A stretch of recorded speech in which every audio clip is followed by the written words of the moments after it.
Сәлеметсіздер ме балалар, қалайсыздар? Бүгін әдебиеттік оқу 2-ші сынып 81-ші сабақ.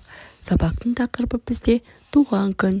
Балалар, бүгін барлық тапсырмаларды орындаймыз, сондықтан менімен бірге соңына дейін қараңыздар. Бізде берілген бірінші тапсырма туған күн. Бүгінгі сабақта өлеңдегі оқиғаны әңгімелейсің, қойылымға қатысасың. Бірінші тапсырма не бар, не жоқ, ақынға ілесе жауап беріп көр. Текені ал, онда тек сақал бар, мұрты жоқ. Түйені ал, онда тек өркеші бар, жалы жоқ. Сиырды ал, онда тек мүйізі бар, жалы жоқ. Биені ал, онда тек жалы бар, мүйізі жоқ.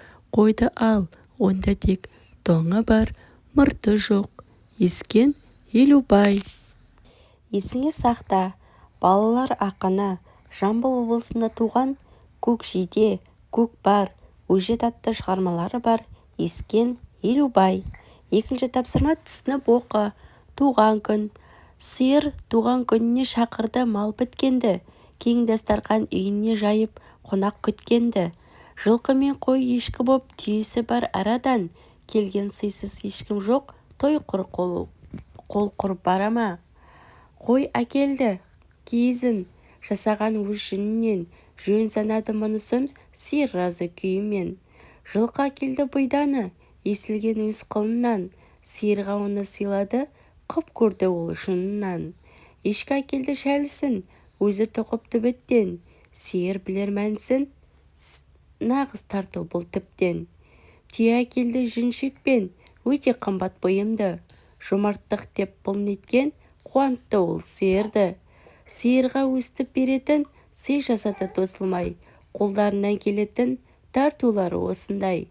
Құттықтауға сиырды қалыс қалған болмады, бәрі түгіл жиылды, туған күнді тойлады.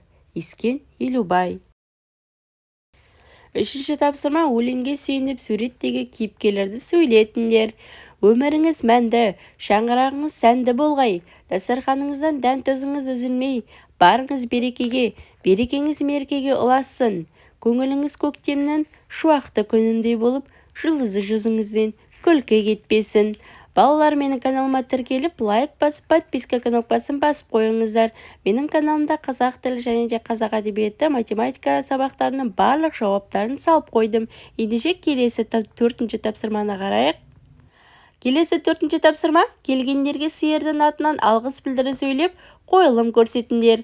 Үлгісі неткен әдемі шәлі, әрі жылы, рахмет саған ешкі, өте әдемі киіз, өте мамық, алғысым шексіз қой, не деген әсем бұйым, рахмет жылқы, түйе сыйлығын өте керемет, әдемі екен, үлкен рахмет саған, маған барлық сыйлықтар ұнады.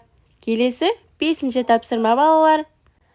Ал келесі 5-ші тапсырма сиырдың туған күніне тағы қандай үй жануарлар келуі мүмкін. Олардың әкелетін сыйлығы туралы болжап айт. Менің ойымша, басқа ешкім сияқты 4 түліктен бәрі келді. Балалар, біздің осымен сабағымыз аяқталды. Менің каналыма тіркеліп, лайк басып қойыңыздар. Келесі сабақта кездескенше сау болыңыздар балалар.